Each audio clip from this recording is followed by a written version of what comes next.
नमस्कार, आप देख रहे हैं एग्जाम टूर। आपसे बता दें, अभी तक जो भी अभ्यर्थी एग्जाम दे दिए है बीपीएससी टीआरई 2.0 का, यानी 4 शिफ्ट में एग्जाम समाप्त हो चुका है। जिस तरीका से प्रश्न आ रहे हैं आप भी देख रहे होंगे, जो एग्जाम नहीं दिए हैं वो भी देख रहे हैं। और एक बात बता दें, क्या प्रश्न का लेवल है एनालिसिस को लेकर। आप लोग प्रतिदिन एग्जाम देकर जा रहे हैं और 5 घंटा के अंदर प्रश्न पत्र का आंसर की भी ऑफिशियल जारी कर दिया जा रहा है। दूसरी बात आप समझिएगा, सर से मैं चर्चा करूंगा, जिस तरीका से ऑफिशियल आंसर किया रहा है, क्या उसी तरीका से उम्मीद किया जाए कि जिस दिन लास्ट एग्जाम होगा उसी दिन रिजल्ट भी आ जाएगा क्या? संपूर्ण जानकारी लेंगे, कट ऑफ वगैरह पर भी चर्चा करेंगे। जो आपका क्वेरी था सर, आपका स्वागत है एग्जाम। बहुत शुक्रिया, बहुत धन्यवाद। सर, रिजल्ट कब तक आ जाएगा? देखिए, रिजल्ट उसी दिन नहीं आ पाएगा। पहली बात यह है, इसलिए नहीं आ पाएगा क्योंकि भाई रिजल्ट पे जब आंसर की जारी होगा तो आपत्ति करने के लिए 2-4 दिन का समय दिया जाएगा। तो ये तो कम से कम क्लियर है कि जिस दिन आखिरी परीक्षा होगी 16 तारीख वाली, उसके बाद उस दिन रिजल्ट नहीं आएगा। थोड़ा इंतजार करना होगा। लेकिन बुलेट की रफ्तार से ये वैकेंसी चल रही है, तो मुझे लगता है कि कहीं खरमास खत्म होने से पहले शुभ समाचार संकेत ना आ जाए और रिजल्ट के साथ उनका ज्वाइनिंग ना हो जाए। मुझे तो ऐसा लग रहा है रिजल्ट के साथ ज्वाइनिंग। बिल्कुल, क्योंकि देखिए आयोग, अच्छा एक बात बताइए कि रिजल्ट एग्जाम देने के बाद आप क्या चाहते हैं? आप रिजल्ट चाहते हैं और रिजल्ट के बाद आप क्या चाहते हैं? तो विद्यार्थी जब यही चाहता है तो दिक्कत किस बात की है भाई?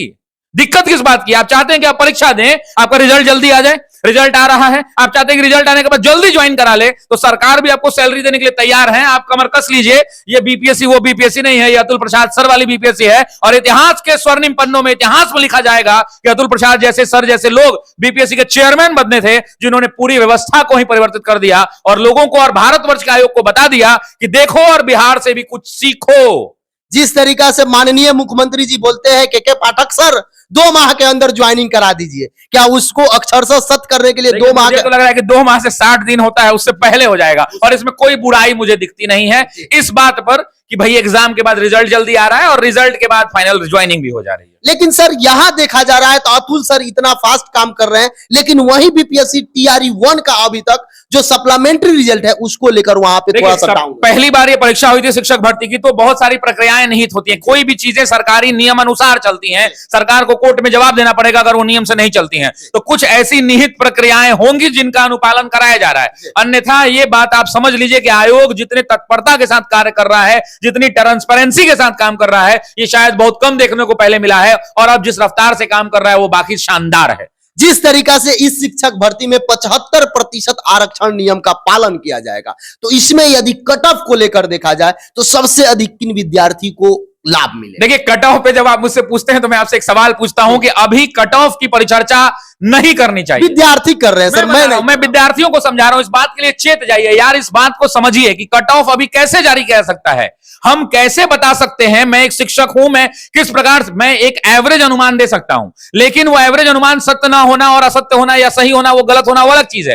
लेकिन इस बात को समझिए कि अभी जो कट ऑफ है वो चेयरमैन सर को नहीं पता होगा कि कितना कट ऑफ जाएगा। कट ऑफ की एक निश्चित प्रक्रिया होती है। जितने बच्चों को चुनना है, आपके पास 100 बच्चों का फाइनल रिजल्ट चाहिए। 1 लाख लोगों ने परीक्षा दी, एक्सेल सीट में नंबर सजाया जाता होगा। जहां तक 100 आ जाता होगा, 101 के ऊपर कट ऑफ को रोक दिया जाता होगा और वही अंतिम कट ऑफ। कट ऑफ का मतलब क्या कि इसके ऊपर वाले लोग सेलेक्ट हुए हैं, इसके नीचे वाले लोग बाहर हुए हैं। तो अभी जो एग्जाम हो रहा है इसमें चेयरमैन सर को नहीं पता है, तो मोटे मोटे अक्षरों में लिख के चलाइएगा कि शशि सर ने ये कहा कि कट ऑफ कैसे बता दें।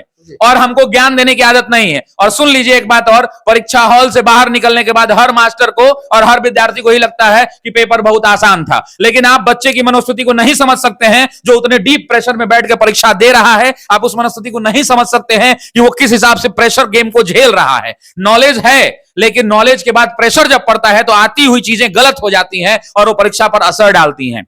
तो बाहर बैठ के ज्ञान देना बड़ा आसान है कि पेपर बहुत आसान था, पेपर ऐसे था वैसे था, एनसीईआरटी से था, एससीईआरटी से था, ये सब कहने में बहुत अच्छा लगता है। लेकिन जब पढ़ने और पढ़ाने की बात आती है तो बढ़िया बढ़िया लोगों को पसीने चलने लगते हैं। तो इस बात को समझ लीजिए। उसी प्रेशर के लिए गुरु से आशीर्वाद लिया जाता है, या 2 माह या 1 साल या 1.5 साल क्लास किया जाता है। उस प्रेशर को कैसे उभरेंगे? अब आ जाते हैं गुरु की भूमिका पर। शिक्षक कोई ऊपर से अवतार लिया हुआ व्यक्ति नहीं होता है। एक ऐसा व्यक्ति होता है जो किसी एक विषय को पढ़ाता है। मान लीजिए मैं अपना एग्जाम्पल देता हूं, मैं आधुनिक भारत का इतिहास पढ़ाता हूं, तो मैं कोई दोबारा 1857 की क्रांति लड़वाऊंगा नहीं। इस बात को समझिए कि शिक्षक की भूमिका बस इतनी है कि शिक्षक 10 किताब को पढ़ता है और उसकी कठिन चीजों को, अच्छी चीजों को एक जगह समायोजित करता है, उसके बाद कठिन चीजों को सरल भाषा में लोगों को लिखवा देता है। बस शिक्षक की इतनी भूमिका होती है। हम कोई ऊपर से पैदा हुए भगवान के अवतार नहीं है कि शिक्षक है, माना हमारा जो काम है हम वो कर रहे हैं। और प्रेशर झेलने की जहां तक बात है तो इसका टेम्परेचर नापने वाला आज तक कोई मशीन डिवाइस बना नहीं है। आपने सुना होगा, आप पढ़े लिखे हैं, तो हवा का नापने का मशीन है, हर चीज का नापने का मशीन है, लेकिन मेंटल प्रेशर नापने का कोई मशीन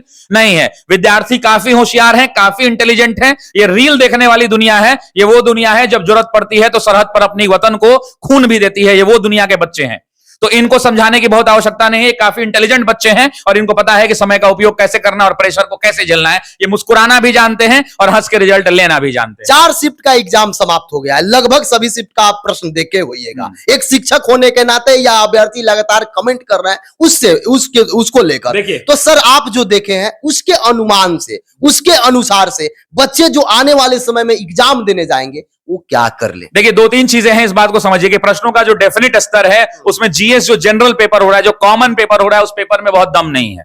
वो जो कॉमन पेपर है उसमें 8 सवाल अगर हिस्ट्री के आ रहे हैं तो 8 में 7 बनने लायक आ रहे हैं। 6 एक आम विद्यार्थी भी बना सकता है। मैथ्स में अगर 8 क्वेश्चन आ रहे हैं तो 6 से 7 प्रश्न आप बना सकते हैं। करंट अफेयर्स में अगर 8 प्रश्न दिख रहे हैं आपको तो वहां भी आप अच्छे खासे प्रश्नों को सॉल्व करें। तो जीएस वाला जो पोर्शन है वो कहीं ना कहीं कट ऑफ को बढ़ाएगा, एकदम डेफिनेटली बढ़ाएगा, क्योंकि प्रश्नों का स्तर उस लेवल का है। दूसरी बात करते हैं विषय विशेषज्ञ पर, तो नाम ही है सब्जेक्ट स्पेशलिस्ट। जो जितना स्पेशलिस्ट है वो उस हिसाब से नंबर लेकर के आएगा। अगर किसी व्यक्ति ने खूब मेहनत करके पढ़ाई करी है, अब कोई व्यक्ति, मुझे एक बात बताइए कि कोई व्यक्ति एक प्राइवेट स्कूल में टीचर है, वो लगभग 10 सालों से किसी सीबीएसई एफिलिएटेड स्कूल में पढ़ा रहा है, वो रोज उसी विषय को पढ़ा रहा है, तो बट ऑब्वियस सी बात है कि आम बच्चे से ज्यादा नंबर लेकर के आएगा, उसकी कंसेप्चुअल क्लैरिटी बहुत ज्यादा है। तो मैं छात्र से एक उम्मीद करना चाहता हूं और छात्रों से कहना चाहता हूं कि जब आपको पता है कि हर साल शिक्षक भर्ती की परीक्षा आयोजित होगी अब अगस्त में, तो बिना देरी किए हुए आप तैयारी शुरू कीजिए और ठोस तैयारी कीजिए। और मुंह से कहना बहुत आसान है कि एनसीईआरटी पढ़ लीजिए, पसीना चलने लगता है लोगों का पढ़ने में और पढ़ाने में भी, इस बात को समझिए। तो कायदे से तैयारी करना शुरू कीजिए। और एक बात और समझिए कि बरसाती मेढक बनना बंद कर दीजिए कि दरोगा का आया तो दरोगा का तैयारी करना शुरू कर दिए, शिक्षक भर्ती आया तो शिक्षक भर्ती में लग गए, बीपीएससी का पीटी आया तो बीपीएससी पीटी में लग गए, सिपाही आया तो सिपाही में लग गए, एसएससी इंटर लेवल आया तो इंटर लेवल में लग गए, ग्रेजुएट लेवल आया तो ग्रेजुएट लेवल में लग गए। वैसे तैयारी अब नहीं चल पाएगा। निवेदन है, नम्र निवेदन इन छात्रों से कि एक बार तैयारी करें, विषय की तैयारी करें। अगर आपने इतिहास विषय पढ़ लिया है तो चाहे वो परीक्षा कोई भी हो, सिपाही की परीक्षा हो, शिक्षक भर्ती की हो, बीपीएससी की हो, क्यों ना पीटी की एग्जाम हो, आपका विषय अगर मजबूत है तो चाहे परीक्षा कोई सी भी हो वो चलेगा। जिस प्रकार से आप गाड़ी जब चलाना सीख जाते हैं तो आप किसी भी गली से लेकर बड़े बड़े सड़कों पर, हाईवे पर गाड़ी चला लेते हैं, वैसे ही विषय का अध्ययन शुरू कर दीजिए। परीक्षा विशेष की तैयारी से बाहर निकलिए। बिहार बदल रहा है, देश बदल रहा है, परीक्षाओं का पूछने का तरीका बदल रहा है, प्रश्नों का स्तर बदल रहा है और विद्यार्थी एक पर एक इंटेलिजेंट विद्यार्थी आगे टक्कर दे रहे हैं। ऐसे परिस्थिति में उम्मीद है कि आप विषय की तैयारी करना शुरू कर दीजिए। परीक्षा चाहे कोई भी हो, आपके विषय की तैयारी मजबूत होनी चाहिए।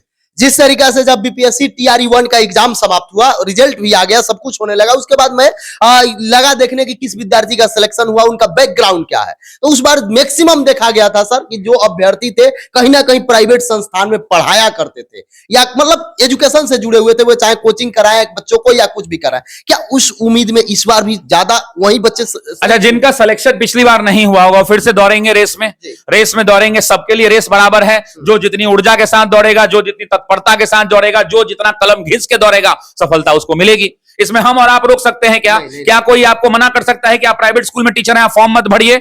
जब सबको अगर आयोग न्यूनतम योग्यता निर्धारित है, उस योग्यता को आने वाले सभी लोग फॉर्म को भर सकते हैं। बेशक छात्रों के लिए चुनौती बन के उभरे हैं प्राइवेट स्कूल के शिक्षक, इस बात को दरकिनार नहीं किया जा सकता है।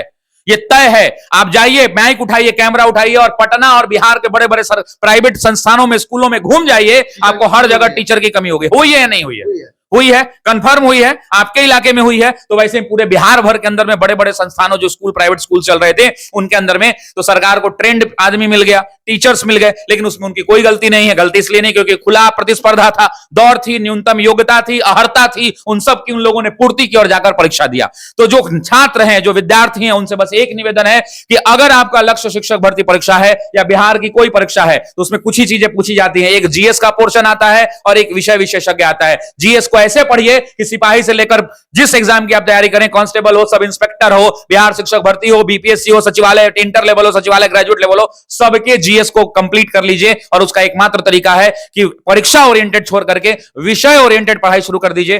तय है, और यह तय है कि आपको सफलता मिलेगी। सर आने वाले समय में अभी जिस तरीका से वैकेंसी का दौर है, अभी कौन कौन सी, जैसे बताया जा रहा है कि बीएसएससी सीजीएल 4 की वैकेंसी आने वाला है, बीएसएससी सीजीएल में एक ग्रुप डी की वैकेंसी आने, इस अनुसार अभी क्या क्या मेरा बहुत सिंपल सा फंडा है, क्या आने वाला है ना आप जानते हैं ना हम जानते हैं, ये अफवाहों का दौर है जिस पर दुनिया जी रही है, ठीक है, मुझे उससे कोई लेना देना नहीं है। मेरा बहुत सिंपल कहना है, आप छात्र हैं, आपकी नौकरी नहीं होगी तो आप अगली नौकरी की तैयारी करेंगे कब? जब फॉर्म निकलेगा तब नहीं, यही बदलना है आपको। इस बात से कतई फर्क नहीं पड़ना चाहिए कि फॉर्म आज आने वाला है कि कल आने वाला है, आपकी तैयारी हमेशा रेडी होनी चाहिए। आप तैयार हैं, अगर आपके सिलेबस कंप्लीट हो गया, प्रैक्टिस करते रहिए, जिस दिन परीक्षा आएगा कलम घिस देंगे और कह देंगे कि हाथों में पड़ गए छाले हैं फिर भी कलम संभाले हैं, हम ऑफिसर एकेडमी वाले हैं। सर समय देने के लिए बहुत बहुत धन्यवाद। बहुत शुक्रिया, बहुत धन्यवाद।